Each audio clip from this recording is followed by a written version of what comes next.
میرے سیاسی کیریئر کا آغاز پی ٹی آئی میں ہوا 2009-10 سے. اس کے بعد میں خود پی ٹی آئی سے تھوڑا سا آہستہ آہستہ دور ہو گیا کیونکہ میرے ان کی پالیسی سے اختلاف تھا. 2018 میں جب حکومت بنی تو جس طرح حکومت کی جا رہی تھی، جو کیا جا رہا تھا، مجھے اس سے اختلاف تھا.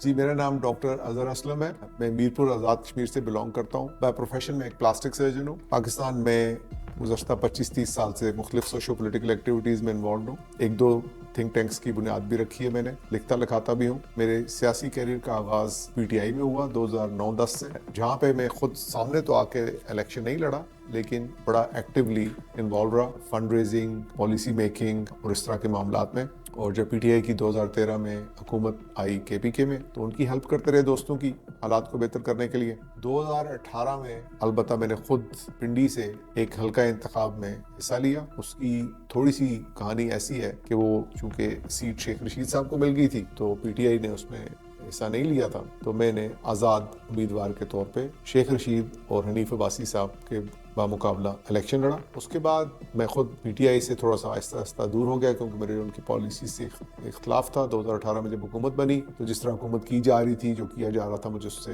اختلاف تھا. اور ایک لحاظ سے میں سیاسی عمل میں شامل تو رہا، لیکن ایز اے نیوٹرل اور آزاد حیثیت میں کسی پارٹی کے ساتھ ایسوسیٹ نہیں تھا. پھر دوستوں کے ساتھ بات چیت ہوتی رہی. اس کے نتیجے میں ایک نئی پارٹی مارد وجود میں آئی جس کا نام ہے عوام پاکستان. میں اس کے بنیاد رکھنے والے چند بنیادی اراکین میں شامل ہوں، اور جو بنیاد رکھنے کے لیے ضروریات اور لوازمات ہوتی ہیں اس میں حصہ لیا ہے. نیشنل آرگنائزنگ کمیٹی کا میں ممبر ہوں اور اپنی حیثیت میں پارٹی کو آرگنائز کرنے کی کوشش کر رہا ہوں. لیکن میں اس پارٹی میں اس لیے شامل ہوا ہوں کیونکہ ہم ایک ایسا سیاسی ادارہ بنانا چاہ رہے ہیں جو ہمارے بعد بھی چلتا رہے، کسی وراثتی نظام کے تحت نہیں بلکہ ایک جمہوری نظام کے تحت، اور اس ملک کے، پاکستان کے انتظام کو، نظام کو، سسٹم کو اتنی بنیادی تبدیلیاں جو اس کی ضرورت ہے وہ ڈیلیور کر سکے.